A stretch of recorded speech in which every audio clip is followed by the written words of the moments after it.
The top Sail Halyard. Our story begins in 1620. Johnny, along with 101 passengers and 2 dogs, are confined to the lower deck of the old ship. Being the ship was designed to haul cargo, Johnny and the passengers only hoped their decision to originally board this ill-fit ship was the right one. Already a month into this voyage, tensions are on the rise, so much so that the passengers have categorized themselves into 2 groups, the saints and the strangers. Our Johnny, he's a stranger. He was once referred to as a lusty young man whose common sense often overtaken with the emotions of the moment. As luck would have it, the ship has just encountered yet another storm. The winds are starting to pick up and the waves are starting to pound against the ship's hull. If the passengers hadn't already been so seasick, this would have certainly done the trick.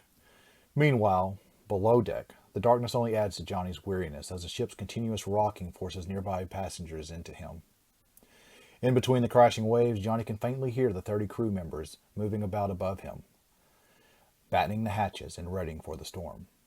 Crew and passengers are worried that this time might be their last. You see, the ship's departure had already been delayed by 2 months by efforts to ready the ship for the long voyage across the Atlantic.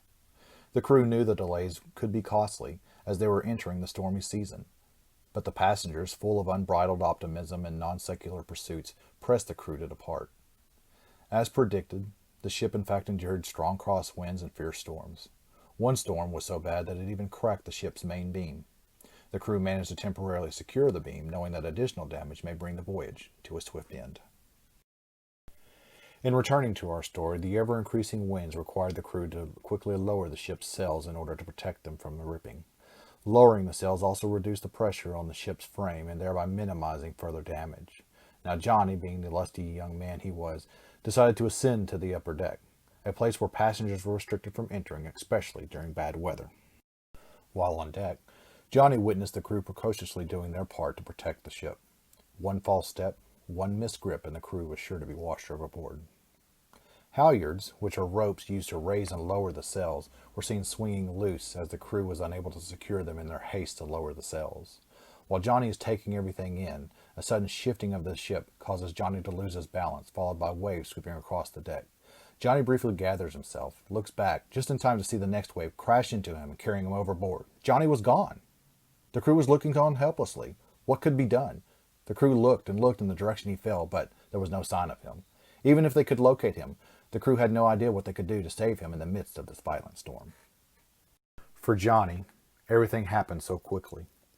Johnny now finds himself below water, struggling to resurface, his arms flailing in desperation and quickly losing hope.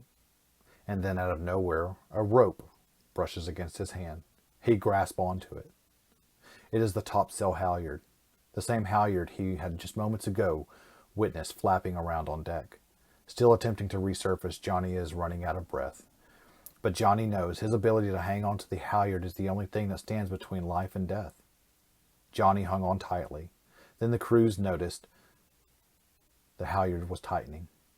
The crew rushes to reel it in. A few crew members pull on the rope, but their attempts to maintain their balance and not get washed overboard in the process are very difficult. The crew pulls on the rope again, and up pops Johnny.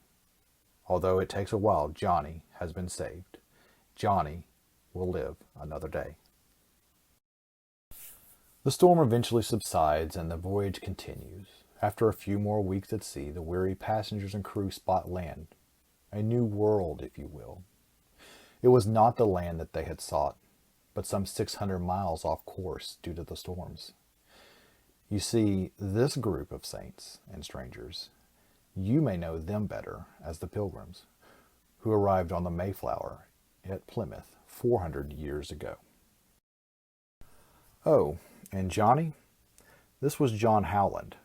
Perhaps you haven't heard of him, but you will never forget him. John Howland went on to marry a fellow saint passenger, Elizabeth Tilley. John and Elizabeth had 10 children and more than 80 grandchildren. It is estimated that 2 million Americans can trace their roots to him, forever changing American history, which includes 3 U.S. presidents. And to think we owe our very existence to a fortuitous grasp of a rope in the midst of the Atlantic Ocean. Yes, that's right, I said we. We are direct descendants of John and Elizabeth Howland. You can now say that you owe your life to a rope drifting in the Atlantic.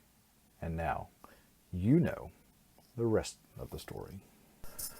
So, on this 400th anniversary of that pilgrimage to the New World, take a moment to acknowledge and be thankful for the extreme sacrifices your ancestors have made. If not for their sacrifices, you would not enjoy the freedoms you have come to enjoy today. And may you be ever mindful of God's work in those lives.